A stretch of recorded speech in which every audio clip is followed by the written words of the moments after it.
Bonjour la famille. J'espère que nous allons bien aujourd'hui.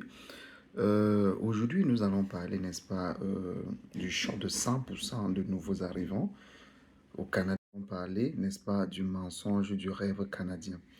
Tu es encore au pays, le Canada te fait rêver. Tout paraît, n'est-ce pas, très simple, tout paraît très organisé, tout paraît juste, tout paraît... mais une fois, n'est-ce pas, quand tu atterris, le choc est immédiat. Aujourd'hui, n'est-ce pas, on ne te parle pas de rêve, je ne vais pas te parler de rêve, non. Je vais te parler, n'est-ce pas, de la réalité, le choc, n'est-ce pas, que 100% de nouveaux arrivants vivent, n'est-ce pas, quand ils arrivent au Canada, qui, n'est-ce pas, avant de quitter l'Afrique, disaient en 6 mois, en un an, ils vont réaliser des merveilles dans leurs pays respectifs. D'autres sont même allés au point, n'est-ce pas, de demander à la famille de vendre la maison familiale ou de placer la maison familiale en gage, n'est-ce pas, pour prendre de l'argent pour financer leur départ. Mes chers amis, ce que nous allons dire ici, ce n'est pas pour décourager les uns et les autres de venir, mais c'est juste de vous faire comprendre les réalités, savoir exactement ce qu'il y a ici avant de vous déplacer. Donc, on ne décourage personne en fait. Nous allons parler, n'est-ce pas, du choc que 100% d'immigrants, n'est-ce pas, vivent ici au Canada, que ce soit ceux qui ont réussi leur immigration, que ce soit ceux qui regrettent, n'est-ce pas, d'être immigrés ou d'avoir immigré. Je vais commencer par le premier choc, n'est-ce pas? Personne ne t'attend, personne ne t'attend ici. Au pays, quand tu annonces déjà que tu vas voyager pour le Canada, n'est-ce pas? Tout le monde pense que ta vie est déjà réglée, que tu as déjà un travail, que tu as déjà un logement, une stabilité. Tout le monde pense que tu vas arriver au Canada, n'est-ce pas, passer dans les rues. Et il y aura tellement d'argent, n'est-ce pas, que tu vas juste ramasser et les envoyer. Mais la réalité, mes chers amis, personne ne t'attend ici au Canada. Vraiment, personne ne t'appelle. Personne ne te prend la main quand tu arrives. Tu dois, n'est-ce pas, chercher seul. Tu dois comprendre seul le système. Tu dois te débrouiller seul. Parfois, ce sont des erreurs que tu commets qui te permettent, n'est-ce pas, de t'améliorer pour éviter encore plus d'erreurs. Vraiment, la vie est tellement monotone, je l'ai déjà dit ici maintes fois dans mes précédents contenus. Vraiment, je vous encourage à les regarder. Le premier choc, vraiment, tu es livré à toi-même. En gros, vraiment, tu es livré à toi-même. Tu dois te débrouiller seul. Le deuxième choc maintenant, n'est-ce pas, tout est cher, tout est cher. Le Canada est un pays très organisé, mais chaque chose se paye.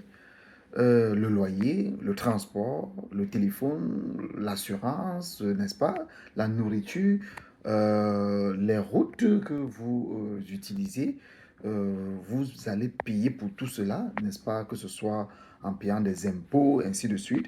Ton premier salaire, n'est-ce pas, te choque quand tu arrives au Canada. Quand tu travailles en 2 semaines, tu vas voir un 1000 $ ou 1500 $, 1800, 2000 $, dépendamment de ton boulot, dépendamment de ce que tu fais, dépendamment si tu as eu des heures sup, ainsi de suite. Tu te dis, waouh, en 2 semaines, 1500 $. Si tu convertis en francs CFA, la monnaie de l'Afrique centrale, tu te retrouves pratiquement avec 800, 700 000 en 2 semaines. Vraiment, c'est beaucoup. En fait, tu ne comprends encore rien. Mais tes premières factures, tes premières dépenses aussi te choquent encore plus. Parce que cet argent que tu as travaillé en 2 semaines, on va te dire, c'est l'argent du loyer. Donc, 1500 $, tu vas payer le loyer avec. Les autres 2 semaines, tu vas payer tout ce qui a payé, les assurances, ainsi de suite, la nourriture. En fait, c'est une boucle infernale. Je puis vous rassurer. Beaucoup, n'est-ce pas, réalisent une chose. Ils gagnent plus qu'au pays, mais ils dépensent beaucoup plus. Ils gagnent plus que dans leur pays, d'où ils viennent, mais ils dépensent beaucoup plus. Le quatrième chose, vraiment, c'est la solitude. Personne ne t'avait parlé de ça, quittant ton pays. Au Canada, les gens sont polis, là on le sait, respectueux, mais très très très distants. Tu peux être entouré, te sentir énormément seul. Pas de famille proche, pas de réseau solide, peu de chaleur humaine. Vous savez, en Afrique, chez nous, nous avons cette habitude d'être toujours entouré, toujours avec des amis, toujours avec une tante, toujours avec un frère, ainsi de suite. Toujours faire des choses ensemble. En Afrique, tu pleures toujours entouré, tu fêtes entouré, tu es toujours entouré en fait, que ce soit dans les moments de bonheur ou de malheur. Mais ici au Canada, ce n'est pas le cas. Et en fait, j'ai été témoin, n'est-ce pas, d'une situation qui est arrivée dans mon immeuble. Un voisin, sa femme a eu un sérieux problème. Elle s'est étouffée en fait. Elle s'est évanouie en fait. Le voisin a crié au secours et en fait, ceux qui travaillaient à côté de la maison dans un chantier, euh, vraiment, ils se sont enfuis. Le gars, il est en train de crier au secours, venez m'aider, mais les gars se sont plutôt enfuis. Heureusement qu'ici, vraiment, il y a la police et la promptitude de la police et les ambulances, pardon, la promptitude, n'est-ce pas, de la police et des ambulances a fait en sorte que la femme du voisin a été sauvée. Le travail n'est pas garanti. Au pays, on pense qu'au Canada, il y a du travail pour tout le monde. Faux. Vraiment, c'est très faux. Il y a du travail pour ceux qui s'adaptent. Il y a du travail, n'est-ce pas, pour ceux qui acceptent de commencer bas, de très bas même. Pour ceux qui sont constants. Euh, le choc ici, n'est-ce pas, tu comprends que le Canada ne te doit rien.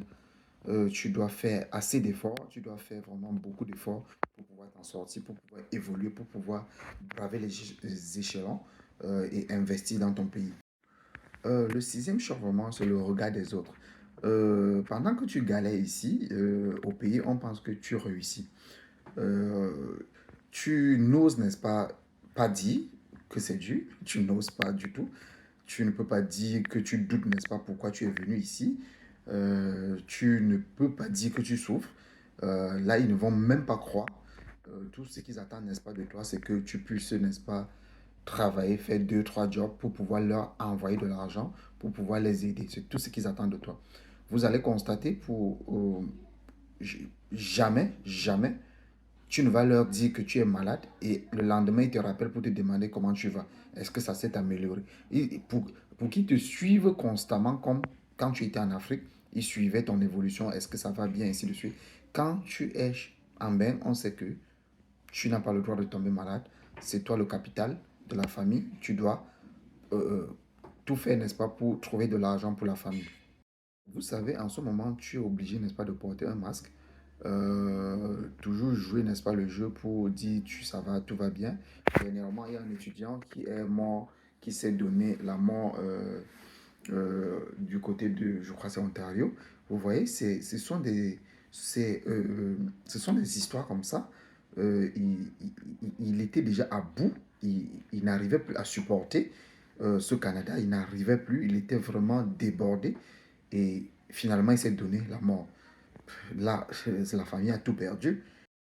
Maintenant, le plus grand choc, le septième choc, le Canada te transforme. Après quelques mois, quelques années, n'est-ce pas, tu deviens plus discipliné, tu deviens plus patient, tu deviens, n'est-ce pas, plus réaliste. Le Canada ne te détruit pas pour ceux qui réussissent, n'est-ce pas, à vraiment s'adapter. Le Canada ne te détruit pas, non. Le Canada, n'est-ce pas, te façonne d'une autre manière. Vous savez, je dis toujours, si quelqu'un est têtu, le Canada va te redresser. Si tu es têtu, tu n'écoutes pas quand on te parle, non, non, on te laisse ici au Canada. Le Canada, le système va te redresser seul. Je dis bien seul. Tu vas devenir droit comme l'aiguille. Seulement pour ceux qui tiennent. Là, vraiment, c'est pour ceux qui réussissent, n'est-ce pas, à s'adapter, à tenir sur la durée. Vous savez, ceux qui réussissent au Canada, ce ne sont pas les plus brillants, non, non, non, très faux. Ce sont ceux qui acceptent, n'est-ce pas, de recommencer. Ce sont ceux qui apprennent vite, parce que là aussi c'est très important, parce que tout va tellement vite. Ce sont ceux qui ne se comparent pas, tu ne te compares pas aux autres. Ce sont ceux qui vivent, n'est-ce pas, pas pour impressionner. Le Canada vraiment va te récompenser ta constante, mais pas ton ego. Oui, le Canada choque tout le monde, mais le Canada ne te manque pas. Il te donne, n'est-ce pas, des opportunités et il exige, n'est-ce pas, beaucoup de sacrifices. Et si tu tiens, n'est-ce pas, tu construis, tu avances, tu changes de niveau. Là, c'est très clair. Maintenant, dis-moi en commentaire quel a été ton plus grand choc en arrivant au Canada. N'oublie pas, n'est-ce pas, de partager, liker, abonne-toi si tu es nouveau. Et je tiens aussi à vous remercier d'avoir regardé, d'avoir écouté. Et à tantôt pour une nouvelle vidéo.